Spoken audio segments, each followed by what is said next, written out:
دلته ترینکوټ ښار کې د 15 میلیونه افغانیو په ارزښت د یو پانګوال لخوا څخه یو مجهز هوټل چې د خوړنځای په ګډون ټول امکانات پکښې موجود دي پرانیستل سو.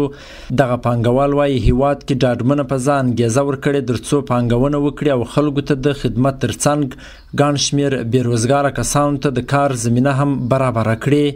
موږ غواړو چې د نورو وطنوالو شاید هغه تر موږ ډېرې شتمنۍ لري دوی پانګونه وکړي ښه عصري ځایونه جوړ کړي په نسبت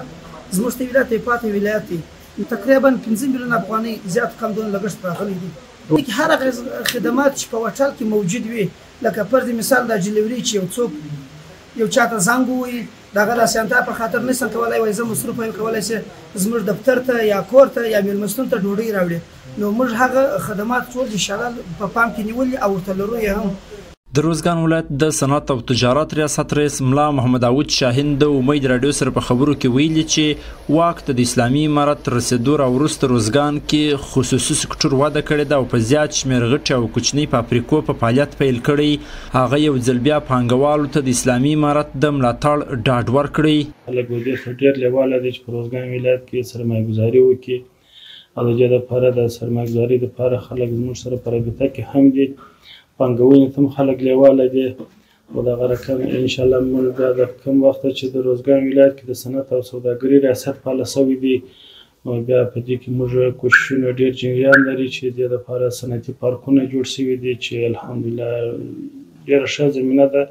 پانګونې لپاره برابره ده او هم خلک به دې ته لیواله دي چې په روزګان ولایت کې سرمایه‌ګذاري وکړي. یو شمېر عام خلک او ځوانان وایي چې د تجارانو لخوا په هیواد کې لویه او کوچنۍ پانګونه کولی شي چې د اقتصادي پیاوړتیا او کاري فرصتونو د پیدا کېدو برخه کې ستر رول ادا کړي. دوی له نورو تجارانو هم غواړي چې په کور دننه پانګونه وکړي. داسې دی چې دلته فابریکه جوړه سي یعنې نرخ به هم راکښته سي ورسره څنګ کې به زموږ ځوانان هم کاروبار پیدا کړي یعنې هغه به په کار باندې بوخت سي او ورسره څنګ کې به نرخونه ډېر راکښته سي یعنې چې موږ تاسې راوړو د هغه په پرتله باندې به چې په 100 افغانۍ شی راوړو دلته به چې موږ تاسې کارخانه کې جوړ سي دلته به په 50 افغانۍ تمامېږي. موږ دا غوښتنه او هیله ده چې د